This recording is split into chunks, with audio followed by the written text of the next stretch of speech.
across Kentucky.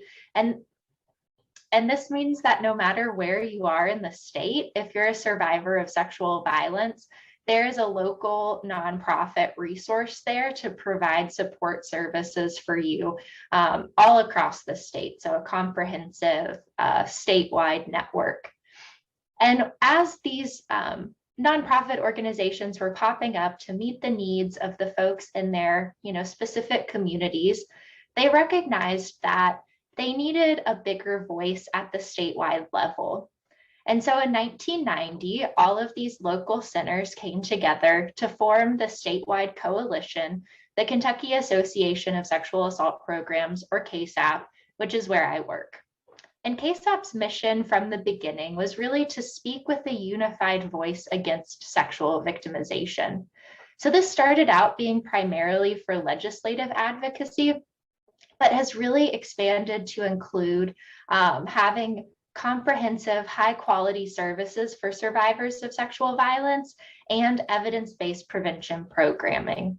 So KASAP has really led the way for the prevention work that we're doing in the state today.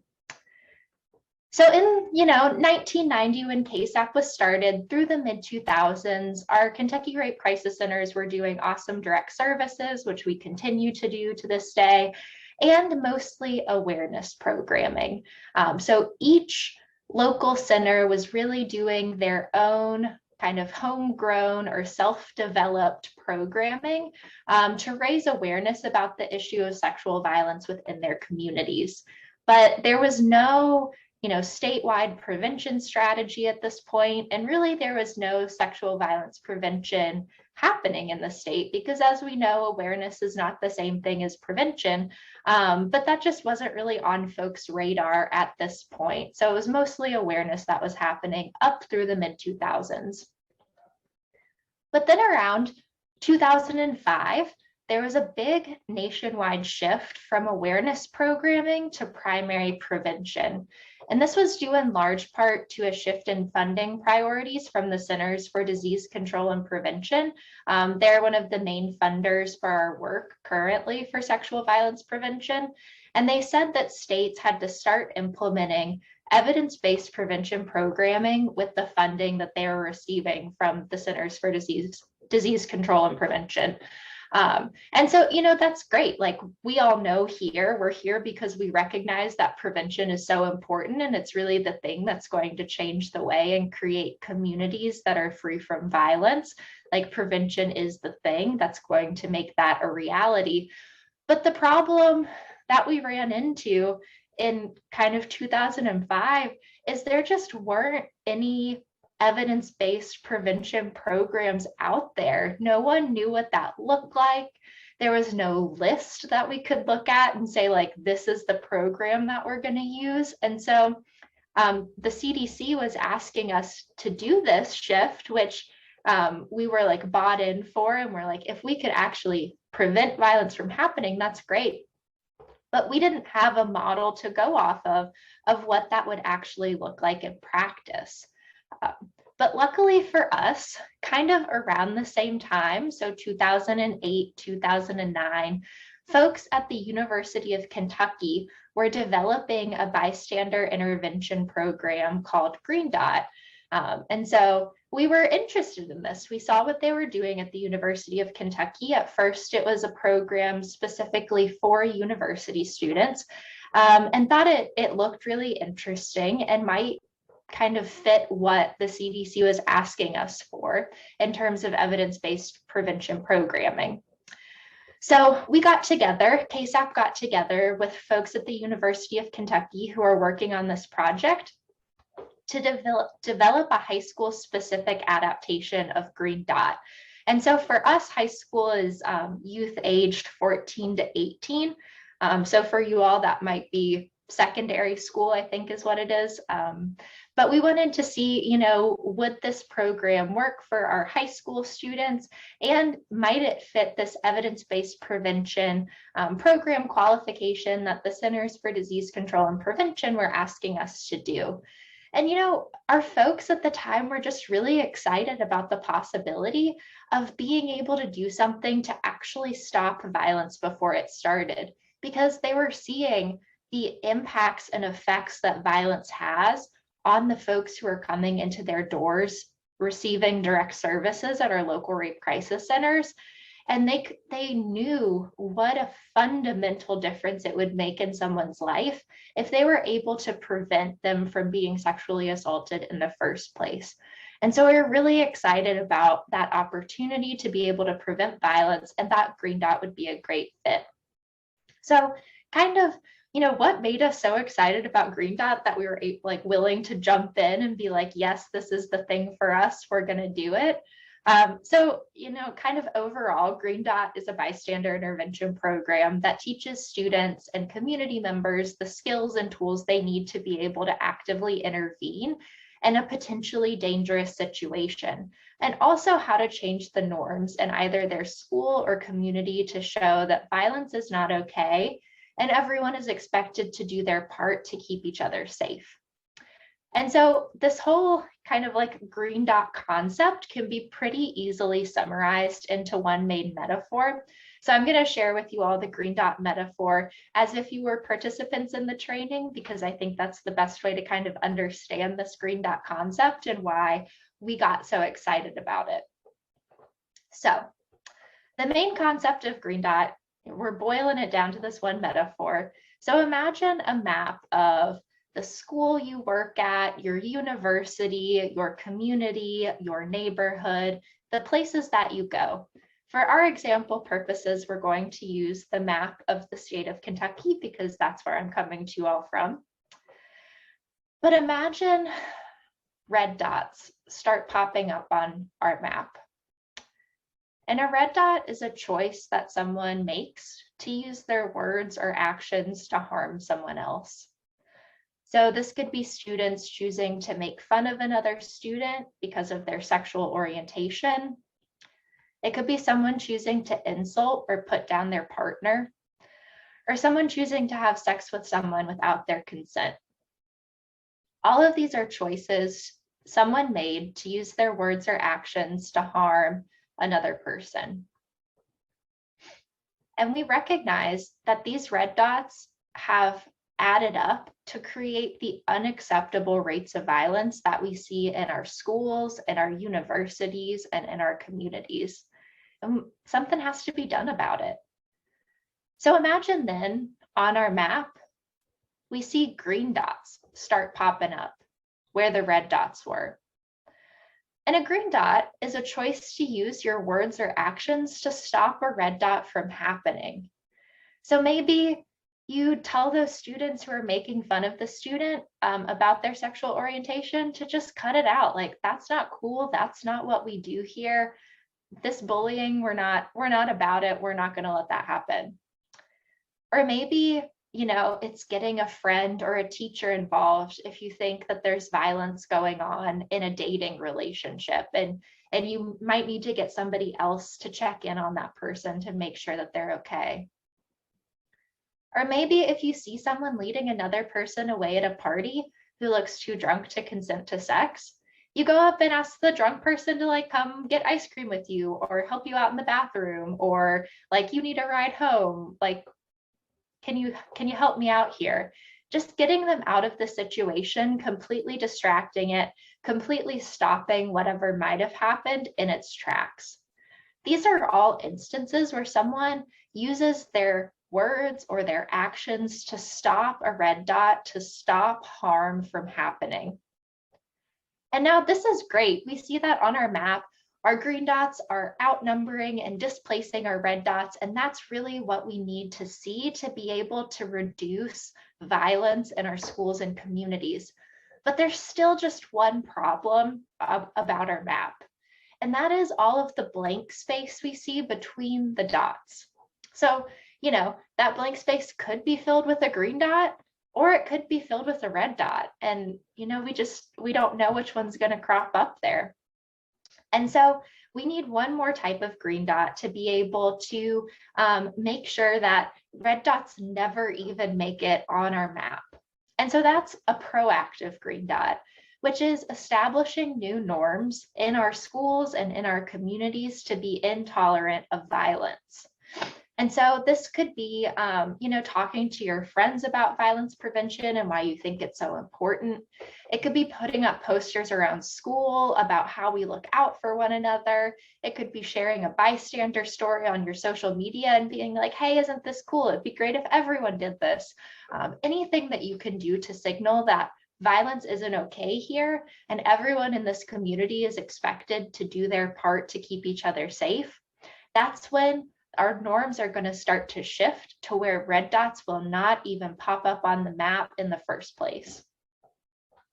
So this is our main metaphor that we use to explain green dot to our students and talk about these bystander intervention components and also kind of the social norms change pieces as well.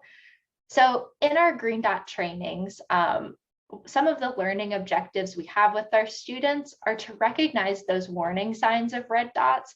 So have them be able to recognize in a potentially violent situation, like what are things that they should cue in on or notice to see, is this something that might need intervention or not?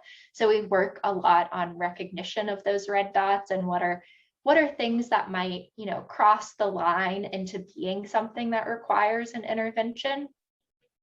We also talk to them about the importance of bystander intervention and really want to get across that, when you see something that crosses your line where you say, oh, maybe something needs to happen here, you really have a choice at that moment. Your choice is to either do nothing or do something. There's no neutral. It's a choice either way. And sometimes you have to choose not to do anything for various barriers or different things in the situation, but we want them to know it's a choice and also know the impact that intervening and doing something can have on the other person to really get them to understand why it's so important to intervene as a bystander. We also want to talk to them about what personal barriers are, because we recognize that when our students come into our training, it's not going to be either 45 minutes later that they leave and all of their personal barriers are gone. Everything that made it hard to intervene before they came into the classroom will just magically be changed. That's not likely. That's not going to happen. Our objective is not to change people's innate personality traits, but it's to get them to understand what the barriers are for themselves, and then maybe some creative ways to get around those barriers. So personal barriers might be things like, if someone's really shy or really introverted, it's not likely that they're going to be the one to directly intervene and go into a crowd and say hey, you need to cut it out. This isn't okay. For a shy person, that's never going to be something that they'll feel comfortable doing. But we work with them to understand that about themselves and then think of other ways that they could intervene in that situation, reduce the harm that's happening without having to just completely change their personality. Some other personal barriers that our students have are things like, if their friend is the one causing the harm, it could be really hard for them to go against the norms within their friend group to call them out and to say what you're doing is wrong. But there are always other options for intervention. And so that's our kind of next big learning objective we have in our programming, is after we get our students to understand what their personal barriers are, we also want them to understand what are some creative solutions for intervention, even with the barriers that you have.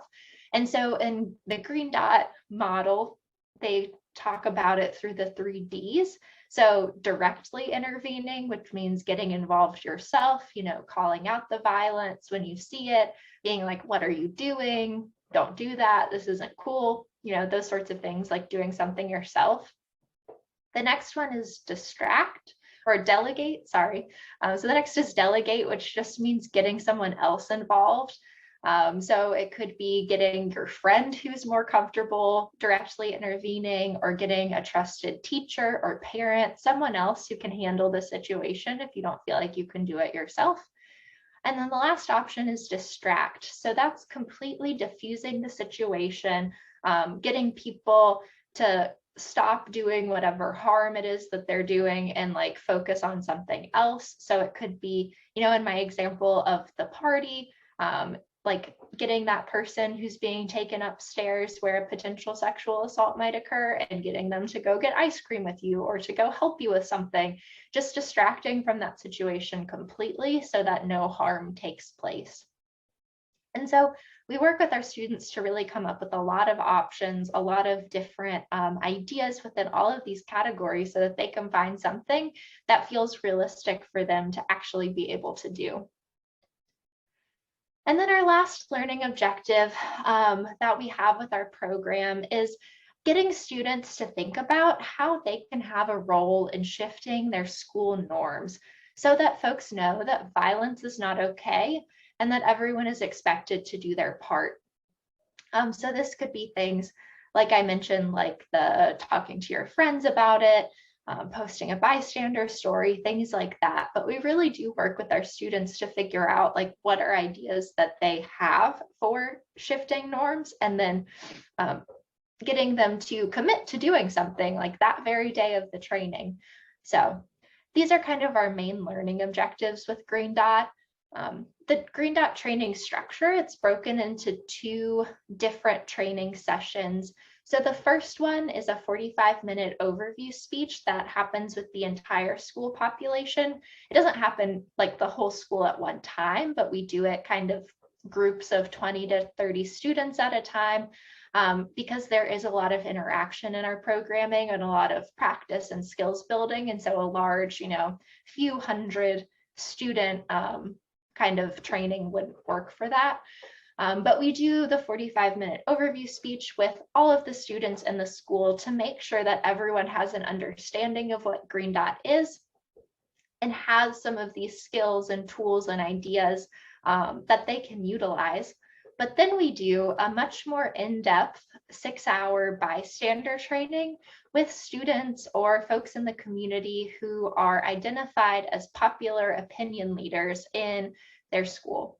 And so what a popular opinion leader is that someone who has a lot of social capital in the school, meaning that students look up to them. It's a person that students would go to if they have issues or questions. It's someone who other students try and emulate their behavior or be like. And we know through some of our kind of theories that back up Green Dot, so specifically the diffusion of innovation and social diffusion theories, that folks who are in this kind of sweet spot of being social leaders, having social capital in a particular population, are much more effective at disseminating new ideas or new practices within a given population. And so these aren't necessarily the quote unquote popular kids. I think that's a common misconception that it's important to correct, because maybe some of the popular kids fit into this category, quote unquote popular. But there are also a lot of other students from other kind of social networks and social groups like band or academic competitions or things like that, where they have a lot of social capital within their own peer groups. And those are people that we would want to have go through the bystander training as well, because they're people that other folks look up to. And so in the 6-hour bystander training, we go way more in depth, do a lot of skills building, a lot of like hands-on practice, so many activities to get people thinking about different ideas for intervention and practicing, saying the words, how they would do it, all of that good stuff. And so it really is to immerse these students in the Green Dot theory and in bystander intervention so that they are much more effective at disseminating that information throughout the rest of their peers, throughout the rest of the school. And so this combination of the whole school knowing some of the concepts and having some exposure to it, as well as the popular opinion leaders being really, embedded in the Green Dot and being able to spread that to their peers, these 2 things together make the program very effective. And then all of our trainings are facilitated by prevention educators and We also work with some of our school contacts, so either teachers or administrators who also get trained in Green Dot to be able to facilitate trainings. But mostly it's facilitated by our prevention educators, who are folks who work at the local rape crisis centers that I was talking to you all about at the beginning. So those local nonprofits who are really part of their communities in the schools and that sort of thing. And they are trained through the organization called Up4Diversity, which is the organization that owns the Green Dot program. So that's kind of how Green Dot looks. And hopefully you can kind of see why we were so excited about it. We think it's a really cool program and has an interesting structure that works very well in our schools and communities where we're implementing it. So because of this, we wanted to adopt the program and do it in our schools in Kentucky. But because our goal at KASAP is really to ensure that fewer people are hurt by sexual violence, we wanted to make sure that the programming that we were doing was really effective at preventing violence. And, you know, as I said, up to this point, mid 2000s up to 2010, there was really minimal evidence around sexual violence prevention programming. People didn't know, you know, what was effective. There was no evidence base. We were kind of in the dark here, so to speak. And so in 2010, we joined a collaboration with the University of Kentucky with support from the Centers for Disease Control and Prevention to do an evaluation research study on the Green Dot program, because we wanted to figure out, is this really cool program actually effective at preventing violence among specifically high school students? That was the first group that we were looking at. And so between 2010 and 2015, we engaged in a large-scale randomized controlled trial evaluation research study in collaboration with the University of Kentucky. And so we had 13 implementation schools and 13 control schools. So in the implementation schools, we did the full implementation of the Green Dot program with the overview speeches and the bystander training, kind of the whole thing. And we did very rigorous surveying and evaluation throughout the 5 years.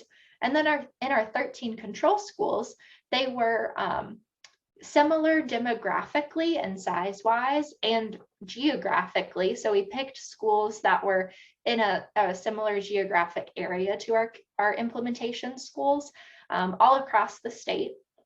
And in those schools, we did not implement any programming. We just did the very rigorous evaluation surveying. And so this happened, you know, over the course of 5 years. It was a really big investment of time and resources, a really quite a big undertaking to do this large scale evaluation study to see, is this program actually effective? So after the end of 5 years, we were very pleased to find that indeed Green Dot was effective.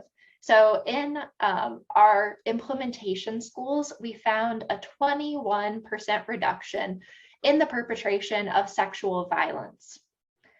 So I just want to let that sink in for a minute. 21% fewer people experienced sexual violence as a formative experience in their teenage years because of a program that we were implementing. You know, the impact that has on someone's life, there aren't words for it of what that means for our students to not have to deal with sexual violence as something part of their high school experience. And 21% reduction is huge. So we were very excited to get those results. But not only was there a reduction in the perpetration of sexual violence, but there was also a 39% reduction in the perpetration of sexual harassment and a 40% reduction in the perpetration of physical and psychological dating violence. So, you know, these results that we got from the research study were such a big deal. And we were so excited about it because as my boss will often say, she was prepared to stop doing Green Dot if we didn't see actual reductions in violence after this research study, because there's no point in doing programming that doesn't actually keep students safe. But we were very lucky that there was the evidence now to show that Green Dot does have has very high effectiveness at actually reducing violence in the schools where it's implemented. And so we were all very glad about that, and excited, very excited to be able to keep going with this program. And so, that's what we've done. So kind of where we are now.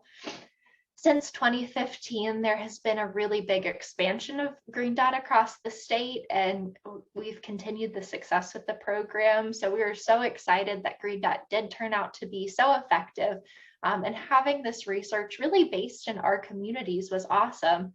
So we started out with those 13 implementation schools, and in the past 6 years, we have expanded to almost 50. So we are in almost 50 high schools across Kentucky, in 4 universities and 6 communities. And so that's an expansion of almost 350% from our original 13 high schools where we were implementing, which is a huge expansion in that amount of time. We have also trained over 24,000 students and community members in Green Dot since 2015, which that number kind of blows my mind, but it's really exciting for me to see the impact and just how much we've been able to do in our schools, in our communities. And then we've also, in the time since the evaluation study, we've continued evaluating our programming, not to the same level of rigor that you do in a large scale RCT type evaluation, but have still continued evaluating our programming to make sure that Green Dot continues to be effective in our schools. And so we found in our research evaluation data between 2015 and 2019 that Green Dot trained students are significantly more likely to engage their peers to prevent violence, meaning that they're much more likely to talk to their friends about the importance of getting involved in potentially dangerous situations. They're much more likely to call out inappropriate attitudes and language. So speaking up when they hear someone say like an inappropriate joke or comment, or telling someone to stop harassing someone else. They're also much more likely to take action as a bystander when they see a potentially harmful situation, which is really awesome because all of these are indicators from the original research, like of the kind of spread of Green Dot. So talking to people about it helps to spread the idea and the behavior a lot more. The taking action as a bystander obviously is huge because we need people to actually intervene to see a reduction in violence. But also in our surveying, we've seen that our Green Dot trained students are less likely to believe myths that support the perpetration of sexual violence and dating violence. So there is a lot of research out there about certain kind of rape myths that they're called, and the idea that a higher correlation of rape myth acceptance leads to a higher likelihood of either perpetrating sexual violence or being less likely to intervene if you see something going on. So these are kind of norms or myths of like, if a guy spends money on a date, the girl should have sex with him. Guys should respond to their girlfriend's challenges to authority by being violent or belittling them, that sort of thing. So these myths that kind of underpin instances of violence, we've seen that our Green Dot trained students are significantly less likely to believe in those myths, which is a strong correlation with them being less likely to both perpetrate violence and more likely to intervene if they see violence happening. So we're very excited with the results of our evaluation because all of these things were indicators in the original research that kind of pointed to those actual reductions in violence that I told you all about. And so seeing that we're still getting these results through the trainings that we've been doing is a strong signal that we're continuing to be effective in actually reducing instances of violence through the programming that we're doing. So that's been really exciting to see.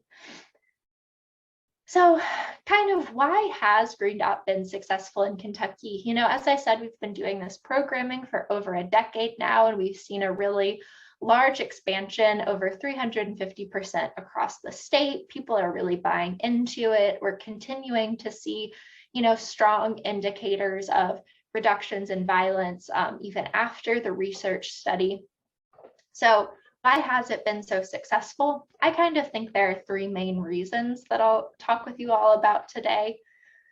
So the first one is just the bystander intervention model itself. So this isn't unique to Green Dot, but Green Dot does a really good job of preventing the information.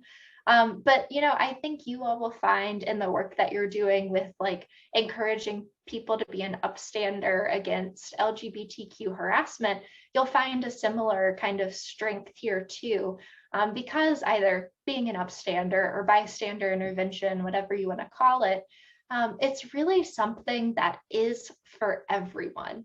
And it helps to meet people where they are, because you're giving your participants the skills and tools they need to make a difference immediately. And it's something that's really tangible. It gives them just, you know, something that they can do when they see violence. So these pictures I have here are of some of our Green Dot students that we had.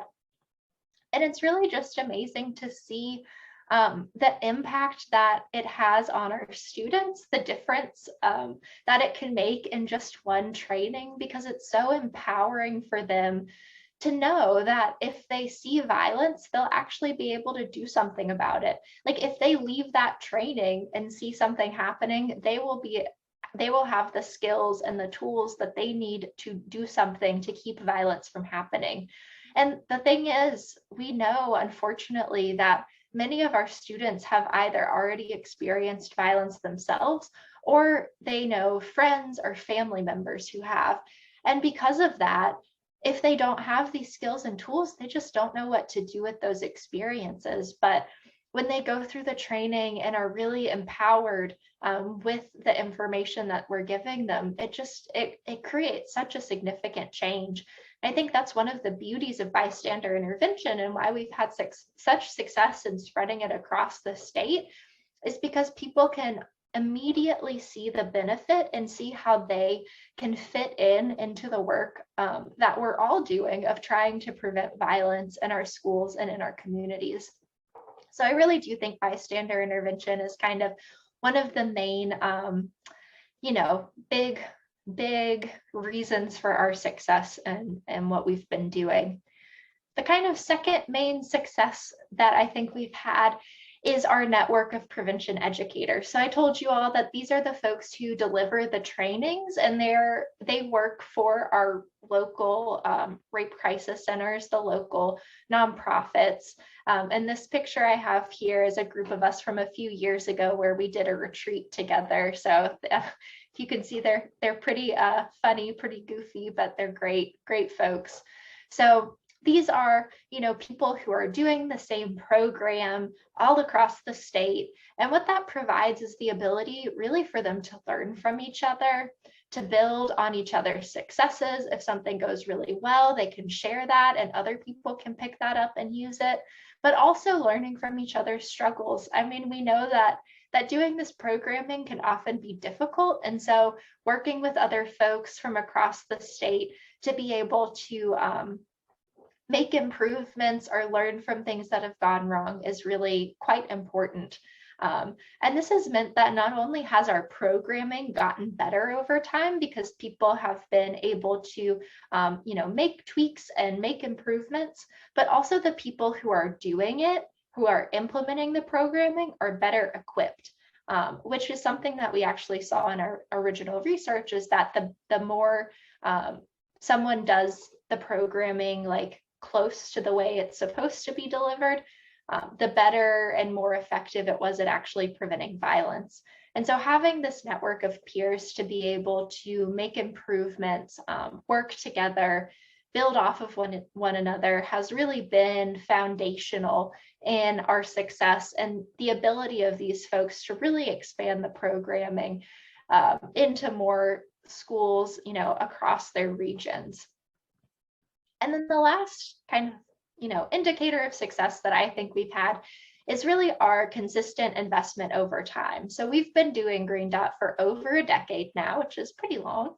And we know that moving the needle in prevention work takes time.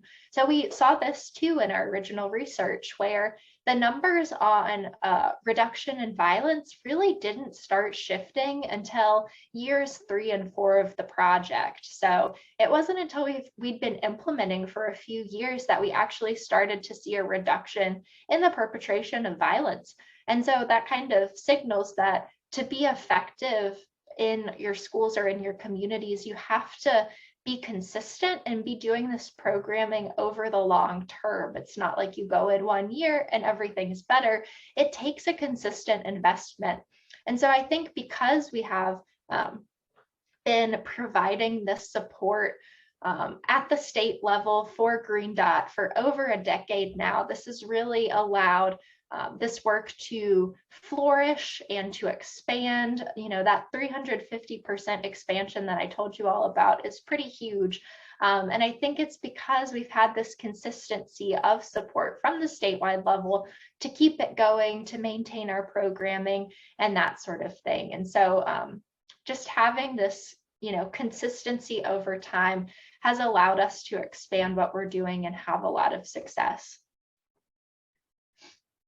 All right, so I've told you all about, how we got to where we are now, and now I'd like to share a little bit about where we're planning on going in the future.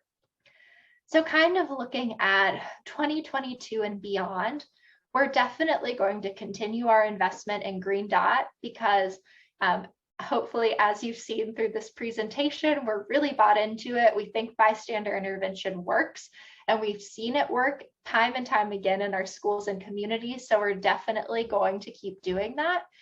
And we're also looking to expand our prevention into looking at how the environment impacts the way people feel and act and our experiences of violence, likelihood to intervene, all of that kind of stuff. So looking at the physical environment, so spaces that we're in, schools, neighborhoods, communities, parks, that sort of thing, or kind of the social norms and policies that influence people's behavior in a specific space. Algunas de las barreras externas a las que se enfrenta la gente, es decir, espacios inseguros, normas, physical spaces, doing programming to identify places in schools where students feel unsafe, and then making changes to the actual physical environment of those spaces to make them feel safer for students, so they feel like school is a place where they're safe and they have belonging. Social norms, kind of things like, if it's a norm in your friend group or in your school that people don't get involved, if things are happening, it's going to make it a lot harder for you to get involved. And so changing social norms within that population to be, supportive of bystander intervention and that sort of thing is going to make it a lot easier for our students to get involved. And we really do think this is kind of the next logical step in our work, because in Green Dot, we teach our students creative solutions for getting around their internal barriers.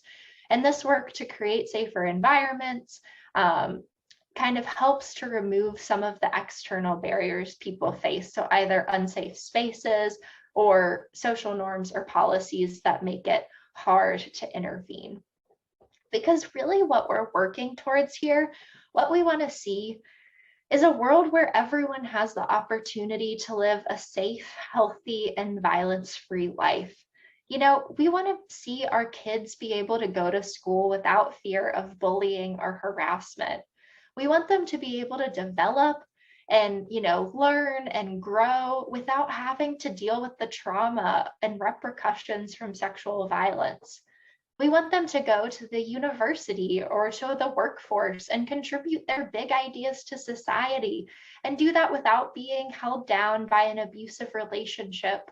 We want them to raise their own kids in a safe and healthy and violence-free community and world. And I just, I want you all to kind of connect back with like, imagine the world that would create if, people didn't have violence as such a formative experience in either their early years or adulthood, anytime. All of the innovation and new ideas that could unlock if people are safe and healthy and violence free, just how different our world would be if that was the case. And this is always the thing that I kind of like to end on and leave us with, is imagining this world, because that's what we're doing in our prevention work. This is the world that we're trying to create and keeping people safe. So I really just wanted to end my presentation with giving you all a chance to reflect, what is your vision for a world free from violence? What does that look like for you? What are the things that you would want to see? So if you, would choose to do so, you can use the Mentimeter, the little polling thing that we had done before. That is the same code and everything, or the same link. So if you click the link that's in the chat box, you can put in your comments there, or you can do it in the chat too. That works as well. But I'll give you all just a minute to think about, what does your world free from violence look like? What does that mean for you? So I'll give everyone a minute. You can either do it in the Mentimeter or in the chat box. Either one is fine.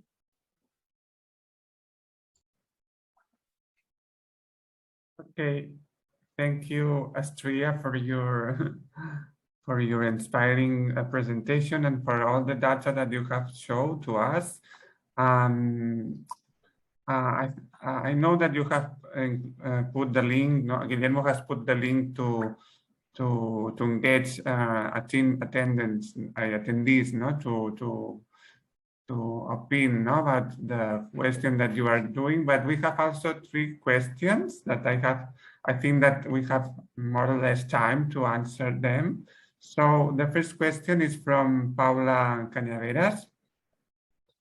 She said, thank you very much for this important conference. I have 2 comments. I really get the popular opinion leaders approach and why that's important. But here we don't have athletes or cheerleaders at the schools or universities. So how should we spot those leaders? And she also asks, some of these leaders sometimes are popular, but don't really have got good values. Does that usually improve with the training program? Or is it better to train someone else in these cases that is not that influential, but is more likely to act for good? Yeah, no, those are great questions. So thank you for asking. So with the first one of how to identify popular opinion leaders, what we normally do in our schools, because sometimes they're not apparent, you can't just look and see like, oh, it's these students. So what we normally do is surveying of, we try to get all of the students to fill out our survey, but we all know that's difficult sometimes. But we try to do surveying to get in students, own words, who are the people that they would reach out to if they had an issue? Who are the people that they look up to? Who do they see as kind of leaders in their school or in their community? So we actually try and ask the students themselves those questions.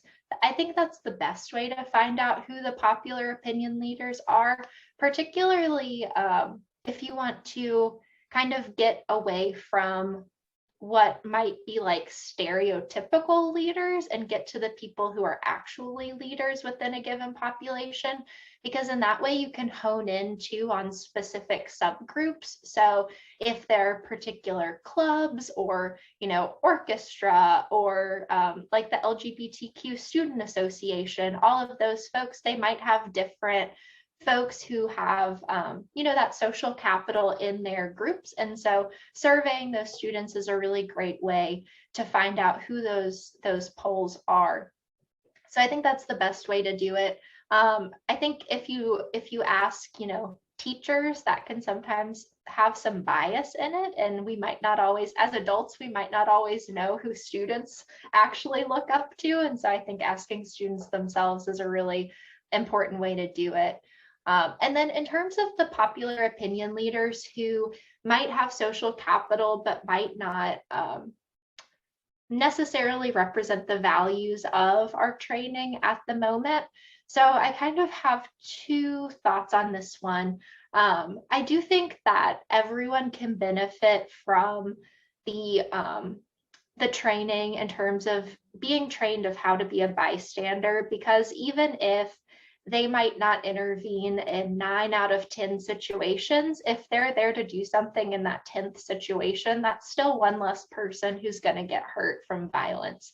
And so I think everyone can benefit. And that's also, in my mind, one of the really cool things about bystander intervention is it is pretty relatable for a lot of different folks.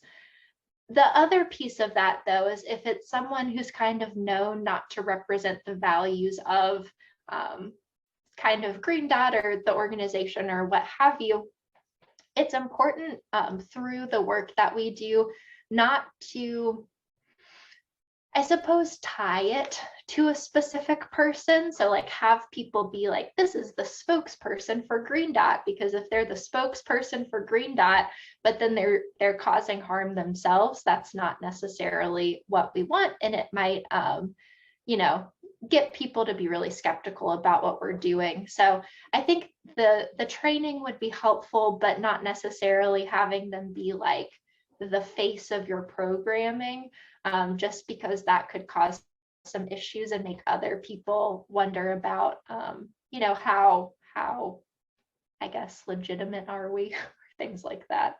So I hope that helps. Thank you, Astraea.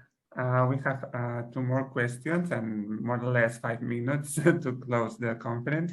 So the second question comes from Italy, from Marina Pirazzi, that she asked you, could the Green Dot vertical programming be applied to other grounds of violence, for instance, race, disability, etc., and or use it as a regional approach addressing violence, harassment, prevention in all possible grounds altogether?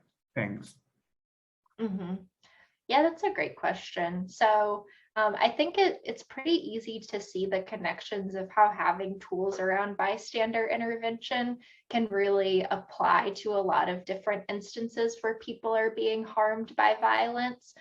So I think bystander intervention could definitively be applied to any of these categories that you're talking about. Anytime that someone is experiencing harm from someone else, bystander intervention definitely applies. And I think the kind of tricky nuance with Green Dot specifically, oh, my watch is talking to me, sorry you all.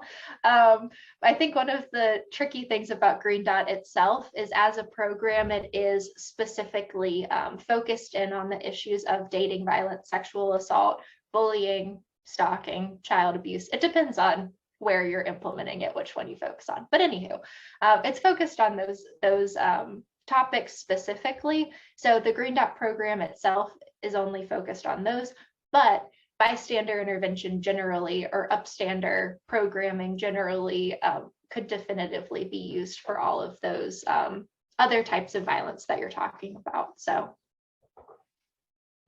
Okay, thank you, Astraea. We have 2 more questions. I think that I will read together and then you can answer as you want, because we have a few minutes. So the third question is from Teresa Morla. She said, thank you for this wonderful presentation and very inspiring for our daily life. I would like to note the role of the student networks and the role they play in the Green Dot program. Thanks. And the second and last question, I think it's from Anna Vidu. She said, thank you so much for your talk. Such inspiring. I have a question about negative consequences received by those who intervene, not so far as second order of sexual harassment, or recently named isolating gender violence, referring to these potential reprisals which may limit someone's intervention. How do you prevent or address this at Kentucky? And thank you. Yeah, those are both great questions. So for the first one, I'm assuming student networks might mean something along the lines of like peer networks or kind of students who interact with one another. And I think the kind of popular opinion leader model that I was talking about really relates to that. So it's identifying students within a given network or a given group who, have that social capital and are able to kind of disseminate these ideas and influence the behavior of their peers. So I think that might be kind of like how student networks interplay with that. Is it is important for kind of disseminating these new ideas to other people within the network. So I think it has a very large role to play. And then in terms of kind of the secondhand violence, so violence you might experience as a bystander, I think that's a really important question and something we do actually address in the training. It's something I forgot to mention, but in terms of thinking about barriers to intervention, being afraid that the violence might turn on you is a very strong barrier for a lot of people, and it's something that can actually happen. And so that's something that we work with our students to think about, is if you're in a situation where you are concerned that the violence might turn on you, thinking through what are other options for intervention that might be safer for you. So it might not be safe to directly intervene in a particular situation for whatever reason, but maybe you can get someone else involved. You can get a store manager, you could get a group of friends to go with you. So kind of safety in numbers, that sort of thing, or distract the situation in that way.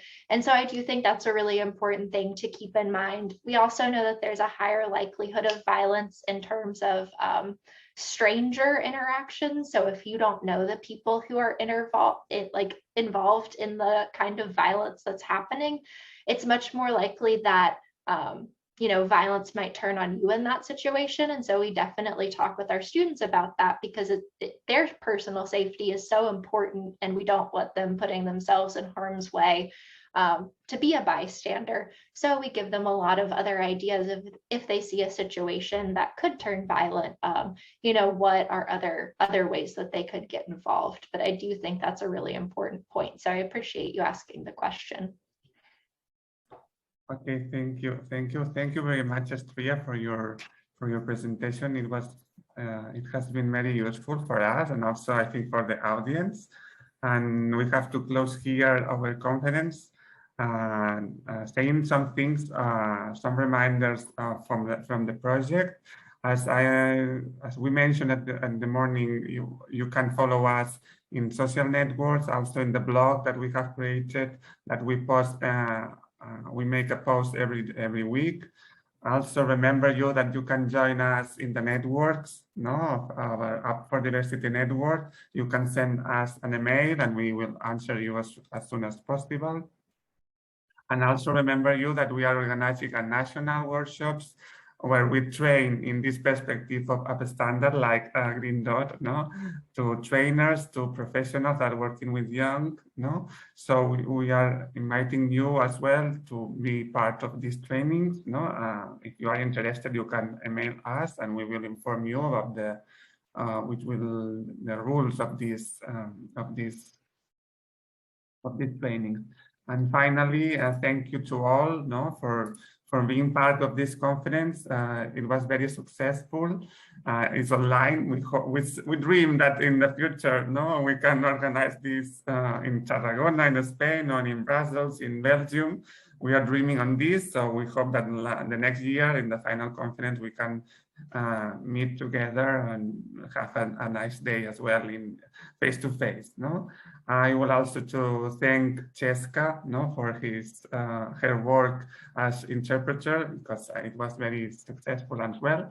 And so thank you to all again, and see you in another place, in another virtual meeting. Bye.